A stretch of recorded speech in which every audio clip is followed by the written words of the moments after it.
Hello everyone, welcome to today's lecture. तो आज का ये जो हमारा लेक्चर है ये आपका लेक्चर स्क्रीनिंग का फर्स्ट टॉपिक है। तो आपका यूनिट 1 अगर आप देखेंगे तो उसमें हमारे कमीशंस पूछे गए हैं।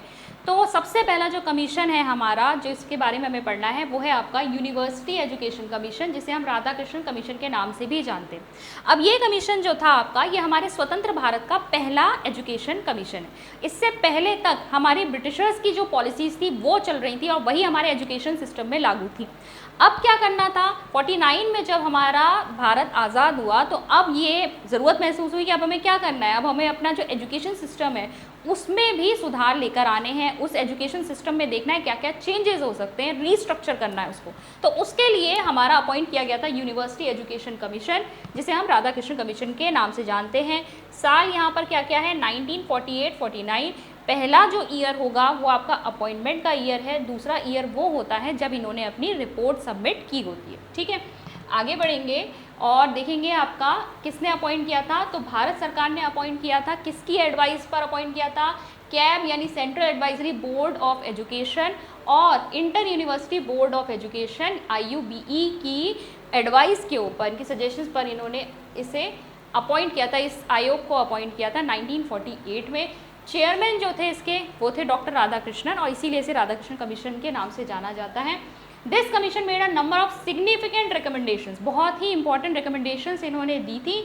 और हर एस्पेक्ट में यूनिवर्सिटी एजुकेशन की बात हो रही है, विश्वविद्यालय स्तर की जो शिक्षा है, ठीक है, उच्च शिक्षा की बात हो रही है, उसमें इन्होंने बहुत अच्छी रिकमेंडेशंस दी और इन्होंने अपनी रिपोर्ट सबमिट की थी 25 अगस्त 1949 को। ठीक है, जैसा कि मैंने बताया चेयरमैन कौन थे, डॉक्टर सर्वपल्ली राधाकृष्णन, जो हमारे फर्स्ट वाइस प्रेसिडेंट और सेकंड प्रेसिडेंट रहे हैं।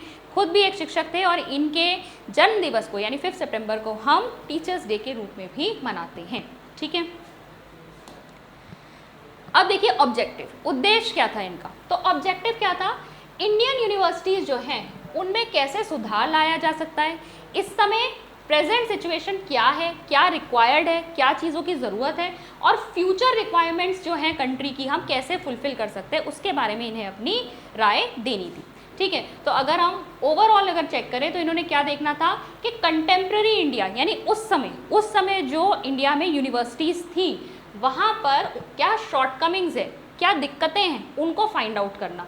इसके अलावा सजेशन देनी थी कि कैसे इनकी व्यवस्था की जाए, प्रशासन कैसे किया जाए, एडमिनिस्ट्रेशन कैसे देखा जाए इतनी सारी यूनिवर्सिटीज़ का, और इनके लिए फाइनेंस की व्यवस्था, जो कॉलेजेस इन यूनिवर्सिटीज़ के अंदर इनके लिए फाइनेंस की व्यवस्था, वित्त की व्यवस्था कैसे की जाए।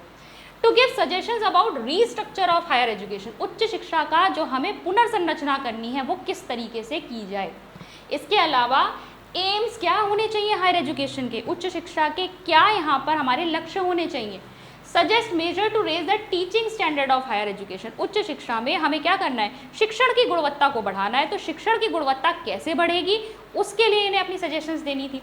इसके अलावा अपना ओपिनियन देना था इन्हें कि उच्च शिक्षा में हम माध्यम क्या रखें, मीडियम ऑफ इंस्ट्रक्शन क्या रखें। ठीक है, फिर to give suggestion regarding appointment of pay scale service condition, यानी जो शिक्षक थे उनका अपॉइंटमेंट कैसे हो, उनकी पे स्केल्स डिसाइड करना। इसके अलावा जो सेवा शर्तें होती हैं जो साथ में उनको मिलती है ना चीज़ें और भी, तो वो सब चीज़ें क्या होनी चाहिए, उनकी सेवा शर्तें क्या होनी चाहिए, ये सब डिसाइड करना या इनके ऊपर अपनी सजेशंस देना।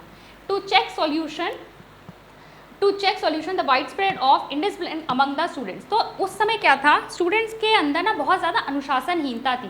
तो ये जो इतनी व्यापक रूप से अनुशासनहीनता फैली हुई है, इसको हम कैसे सुधारें, इसमें हम कैसे, इसका क्या सॉल्यूशन निकल सकता है, इसका समाधान क्या होगा, उसके बारे में अपनी राय देना। और साथ ही साथ बच्चों के कल्याण के लिए हम क्या योजनाएँ बना सकते हैं उनके ऊपर भी अपनी राय देना। तो देखिए ये यहाँ पर हिंदी में भी लिखे हुए हैं। ठीक है, सेम चीज़ें जो भी मैंने आपको ऑब्जेक्टिव्स इनके बताए कि क्यों इसका गठन किया गया था। अब देखो सबसे पहले एक एक करके हम बात करेंगे, हम सिर्फ इंपॉर्टेंट पॉइंट्स डिस्कस करेंगे क्योंकि काफ़ी लंबी रिपोर्ट होती है, उस पूरी रिपोर्ट को पढ़ना जो हमारे लिए इतना ज़रूरी है नहीं, सिर्फ जहाँ से हमारा क्वेश्चन बन सकता है हमें उसे चेक करना है। तो सबसे पहले बात करेंगे यूनिवर्सिटी एंड कॉलेज टीचर्स की। तो यहाँ पर ये कहा गया कि 4 कैटेगरीज बनाएंगे टीचर्स की। ठीक है, तो 4 कैटेगरीज यहाँ पर टीचर्स की क्या बनाई गई, professor, reader, lecturer and instructor. ठीक है, तो इन्होंने क्या 4 कैटेगरीज बनाई, प्रोफेसर, रीडर, लेक्चरर और इंस्ट्रक्टर, जिसको हिंदी में क्या कहेंगे, प्रोफेसर, पाठक, व्याख्याता और प्रशिक्षक। और एक कैटेगरी से दूसरी कैटेगरी में जो प्रमोशन होगा वो इनका कहना था भाई सीनियरिटी के बेसिस पे मत करो। अभी तो क्या होता है सीनियरिटी के बेसिस पे कर दे रहे थे, ठीक है, जो इसका नंबर है भाई उसको आगे बढ़ा दो। वो कह रहे एबिलिटी के बेसिस पे करो, क्षमता देखो पहले उसकी, क्या वो इतना काबिल है, उसके सारे रिसर्च वर्क वगैरह जो है वो सब चेक किया जाए, क्या वो इतना काबिल है कि उसे आगे प्रमोट किया जाए। तो एबिलिटी के आधार पे प्रमोशन की बात इन्होंने की। इसके अलावा इन्होंने कहा कि भाई इनकी सैलरीज हाई कर दी जाए और इनकी सर्विस कंडीशंस भी बेटर कर दी जाए, ठीक है। इन्होंने क्या कहा कि इन चारों कैटेगरीज की जो टीचर्स हैं इनकी सर्विस कंडीशंस अच्छी कर देनी चाहिए। अच्छा, ये जो हमने कैटेगरीज करी ना, ये यूनिवर्सिटी लेवल पे क्या है, यूनिवर्सिटी लेवल पर 5 कैटेगरी, 5 कहाँ से हुई, 4 तो ये हो गई, 5वां प्रिंसिपल हो गया, ठीक है, 5 है, अलग अलग पे स्केल होंगे ना सभी के। तो पे स्केल्स की बात जब कर रहे हैं तो यूनिवर्सिटी टीचर्स के लिए इन्होंने 5 कैटेगरीज की पे स्केल बता दी, फिर 4 कैटेगरी ये हो गई, 5वें प्रिंसिपल हो गए। और कॉलेज टीचर्स के लिए इन्होंने 2 कैटेगरी, प्रिंसिपल और लेक्चरर्स। लेकिन अगर हम पे स्केल्स की बात करेंगे तो जो कॉलेज का लेक्चरर था उसकी पे स्केल यूनिवर्सिटी के लेक्चरर से कम थी, और जो कॉलेज का प्रिंसिपल था उसकी जो पे स्केल है वो यूनिवर्सिटी के रीडर से कम थी। फिर देखिए, अगर हम टीचिंग वर्क की बात करें तो इन्हें कहा गया है कि एक हफ्ते में 18 घंटे से ज़्यादा शिक्षण कार्य इन्हें नहीं दिया जाएगा, ठीक है। इसके अलावा जो टीचर्स हैं उनको स्टडी लीव दी जाएगी, उनकी पूरी सेवा काल में 3 वर्ष की दी जाएगी और एक बार में 1 साल की दी जाएगी। अब स्टडी लीव क्यों दी जाती है, देखिए जो असिस्टेंट प्रोफेसर वगैरह आज भी जो होते हैं ना, वो लोग अपना रिसर्च वर्क कर रहे होते हैं, पीएचडी कर रहे होते हैं, तो उस समय भी यही था कि वहाँ पर जो कॉलेज के जो टीचर्स हैं वो या यूनिवर्सिटी जो टीचर्स हैं वो अपना भी रिसर्च वर्क वगैरह कर रहे होते हैं, आगे पढ़ाई कर रहे होते हैं, तो वो स्टडी लीव होती है, उनको बीच बीच में अपनी सेवा से उनको थोड़ी देर के लिए लीव दी जाती है। तो वो जो लीव दी जाती है वो कहा गया कि पूरी सेवा के दौरान तो उन्हें 3 साल की लीव दी जाएगी और एक बार में उन्हें 1 ही साल की लीव दी जाएगी, ठीक है। इसके अलावा रिटायरमेंट की जो इन्होंने बात की, उन्होंने कहा भाई 60 से बढ़ाकर 64 वर्ष कर दो, रिटायरमेंट क्या है 64 वर्ष कर दो in case of good health, अगर सेहत अच्छी है तो रिटायरमेंट जो है 64 वर्ष में किया जा सकता है। फिर देखिए स्टैंडर्ड्स ऑफ टीचर्स, शिक्षण का स्तर, ठीक है। मैक्सिमम नंबर ऑफ स्टूडेंट्स जो है यहाँ पर यूनिवर्सिटी में कितने बोले गए, इन्होंने कहा भाई 3000 होने चाहिए। एक यूनिवर्सिटी, एक विश्वविद्यालय में मैक्सिमम नंबर ऑफ स्टूडेंट 3000 होने चाहिए और एक कॉलेज के अंदर 1500 होने चाहिए, 1500 होने चाहिए, ताकि ऑब्वियसली इजीली मैनेज हो सके, ठीक है। मिनिमम क्वालिफिकेशन क्या होनी चाहिए एडमिशन के लिए, इंटरमीडिएट पास होना चाहिए प्लस उसकी एज 18 वर्ष होनी चाहिए, ठीक है। प्रवेश के लिए क्या होनी चाहिए, 18 वर्ष आयु होनी चाहिए और साथ ही साथ 12th पास होना चाहिए। नंबर ऑफ वर्किंग डेज कितने रखें, 180 इन अ ईयर। एग्जामिनेशन डेज हटा देने हैं, उसमें आप एग्जाम या परीक्षाओं के दिनों को नहीं जोड़ेंगे, उसके अलावा जो पढ़ाने वाले दिन है वो 180 दिन का शिक्षण कार्य होना चाहिए। अटेंडेंस ग्रेजुएशन लेवल पर कंपलसरी होनी चाहिए। फिर अगर हम देखें कि लेवल ऑफ एग्जामिनेशन को अगर हमें इंक्रीज़ करना है तो जो फर्स्ट, सेकेंड और थर्ड कैटेगरी हम बनाते हैं ना, जैसे आज है ना 60% से अबव है तो फर्स्ट डिवीज़न है, ठीक है। तो यहाँ पर इन्होंने क्या कहा, 70, 55 और 40 कर दो, ठीक है, 70, 55 और 40 कर देना चाहिए इनको, प्रथम, द्वितीय और तृतीय श्रेणियों को, ठीक है। नेक्स्ट है एडमिनिस्ट्रेशन ऑफ फाइनेंस। इसके लिए इन्होंने क्या बोला, इन्होंने कहा हायर एजुकेशन जो है ना, हायर एजुकेशन क्या है, वैसे तो बाद में इन्होंने बात की थी कि एजुकेशन को क्या करना चाहिए, कॉन्करेंट लिस्ट में रखना चाहिए। अब कॉन्करेंट लिस्ट में कब आया था, 42वें संविधान संशोधन से आया था 1976 में। एजुकेशन यानी शिक्षा को कॉन्करेंट लिस्ट यानी समवर्ती सूची में रखा गया था 42वें संविधान संशोधन से 1976 में। इनकी भी रिकमेंडेशन यही थी कि एजुकेशन को क्या कर दिया जाए, किस में रखा जाए, कॉन्करेंट लिस्ट में। Establishment of university grant commission, अब देखो ये इन्होंने रिकमेंडेशन दी थी, यूजीसी पहले से बना हुआ था, वो यूनिवर्सिटी ग्रांट कमेटी थी, इन्होंने कहा एक यूनिवर्सिटी ग्रांट कमीशन बना दो यूजीसी, और सारे कॉलेजेस जिसमें इसके अंतर्गत हो जाएंगे। ये क्या करेगा, उनको ग्रांट्स प्रोवाइड करेगा और उनकी वर्किंग में यूनिफॉर्मिटी आ जाएगी, एक रूपता आ जाएगी, उन सबको इजीली ये क्या कर पाएगा, उनके कार्य को देख पाएगा और उनके लिए वित्त की व्यवस्था भी कर पाएगा। Organisation structure of university education क्या होना चाहिए, तो इन्होंने कहा हायर एजुकेशन जो है 3 लेवल में ऑर्गेनाइज करो। पहला जो है ग्रेजुएशन लेवल जो 3 साल का होना चाहिए, दूसरा लेवल पीजी यानी पोस्ट ग्रेजुएशन लेवल जो कि क्या होना चाहिए, 2 साल का होना चाहिए, और फिर रिसर्च आपकी मिनिमम 2 साल की होनी चाहिए, ठीक है। तो ग्रेजुएशन यानी कि आपका क्या हो गया, स्नातक हो गया, पोस्ट ग्रेजुएशन स्नातकोत्तर हो गया और ये शोध हो गया। तो इसमें इन्होंने ये 3 लेवल्स बताए, इन्होंने हायर लेवल पर जो एजुकेशन होनी है उसके। फिर higher education should be grouped into 3 categories, category art रखी, साइंस रखी, इसके अलावा वोकेशनल और टेक्निकल। ठीक है, ये इन्होंने 3 कैटेगरीज बताई, स्ट्रीम्स जो हम कहते हैं ना। फिर देखिए independent affiliated colleges should be established for agriculture, commerce, engineering, technology, medical, law and teacher training. इसके लिए अलग अलग इन्होंने कॉलेजेस बनाने की बात की। भाई टीचर ट्रेनिंग का अलग कॉलेज बनाओ, लॉ का कॉलेज अलग बनाओ, मेडिकल का कॉलेज अलग बनाओ, इन्होंने सबके कॉलेजेस को अलग करने की बात की।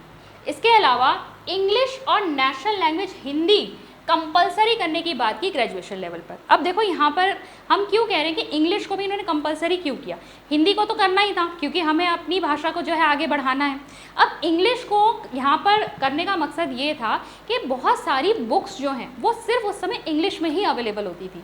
इनका कहना ये था कि अगर हम इंग्लिश को हटा देते हैं तो यहाँ पर बहुत सारी जो अच्छी किताबें हैं, जो ज्ञान है, वो बच्चों तक नहीं पहुँच पाएगा क्योंकि अभी तक वो सिर्फ इंग्लिश में ही अवेलेबल हैं। तो उस नॉलेज से हम बच्चों को वंचित कर देंगे, इसलिए इंग्लिश भी यहाँ पर कंपलसरी की गई।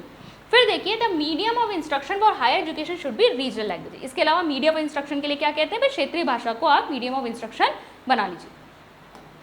फिर देखिए परीक्षाएं, परीक्षाओं के विषय में क्या कहते हैं, एस्से टाइप क्वेश्चंस होते हैं, आज भी होते हैं। एस्से टाइप क्वेश्चंस को कह रहे हैं भाई रिफॉर्म करो, ऑब्जेक्टिव टाइप एग्जाम्स ले आओ, वो ज़्यादा अच्छा परीक्षण कर पाएंगे। फिर ये कह रहे हैं जो डिवीज़न बनानी है ना वो कंबाइंड बेसिस पे बनाओ। 3 साल का जो स्नातक होता है, 2 साल का जो पीजी होता है, उनमें कंबाइंड बेसिस के ऊपर जो है आप डिवीज़न बनाइए। और फर्स्ट डिवीज़न जैसा कि अभी हमने बोला था ना 70% से मोर है तो फर्स्ट डिवीज़न, 55% से अबव है 69% तक तो सेकेंड, और 40 से 54 है तो ये आपका क्या हो जाएगा, थर्ड डिवीज़न। फिर देखिए practice of grace marks must be eliminated in the examination of universities. जो ग्रेस मार्क देके पास कर देते हैं ना, आगे बढ़ा देते हैं, उस प्रैक्टिस को भाई कह रहे हैं हटाओ, ये नहीं करना है, थोड़े बहुत नंबर देके जो आगे बढ़ा दे रहे हो। फिर देखिए ग्रामीण विश्वविद्यालय, ये इंपॉर्टेंट क्वेश्चन है, ये क्वेश्चन आया हुआ भी है पिछली बार आपका। तो ग्रामीण विश्वविद्यालय यानी रूरल यूनिवर्सिटीज़ की बात कौन करता है। और एक चीज़ और, अगर रूरल यूनिवर्सिटीज़ की बात आए कि ये कहाँ से आया कॉन्सेप्ट, तो ये गांधी जी के आपकी एजुकेशन जो उनकी के ऊपर जो विचार थे वहाँ से निकल के आया है। तो ग्रामीण विश्वविद्यालयों की बात कौन करता है, राधा कृष्ण कमीशन करता है। क्यों कर रहे हैं यहाँ पर कि ग्रामीण शिक्षा के उद्देश्य के लिए ग्रामीण क्षेत्रों में ग्रामीण विश्वविद्यालयों को स्थापित किया जाना चाहिए। और इस केस में जो महाविद्यालय हैं उसमें जो आपके विद्यार्थी हैं उनकी संख्या होनी चाहिए 300, और जो विश्वविद्यालय हैं उनमें संख्या होनी चाहिए छात्रों की 2500। ठीक है, कॉलेज में कितनी होनी चाहिए 300, और आपकी अगर हम विश्वविद्यालय की बात करें यूनिवर्सिटी की तो वहाँ 2500। इसके अलावा इन्होंने कहा रिसर्च फैसिलिटीज़ भी रूरल यूनिवर्सिटीज़ में ऑर्गेनाइज की जानी चाहिए। फिर देखिए student welfare and there activities, इसके लिए क्या कहते हैं भाई, इन्होंने कहा है कि हर यूनिवर्सिटी में हॉस्पिटल और हेल्थ सर्विसेज ज़रूर प्रोवाइड की जानी चाहिए।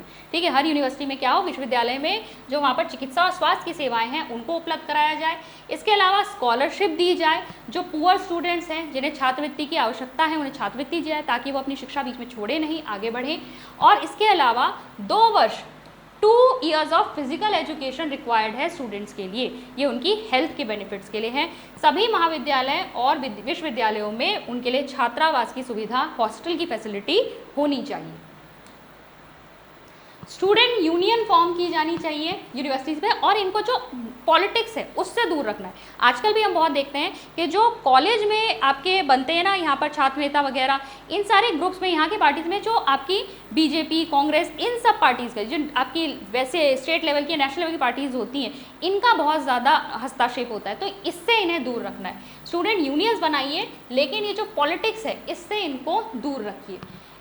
An advisory board of student welfare should be organized in every university to prepare and implement the student welfare program। तो इन्होंने कहा हर यूनिवर्सिटी में एक एडवाइजरी बोर्ड भी बनाया जाए जो इस तरीके के जो हमने स्टूडेंट वेलफेयर के लिए यानी कि जो छात्रों के कल्याण के लिए जितने भी प्रोग्राम्स बनाए गए हैं उनको अच्छी तरीके से वो इम्प्लीमेंट कर पाए।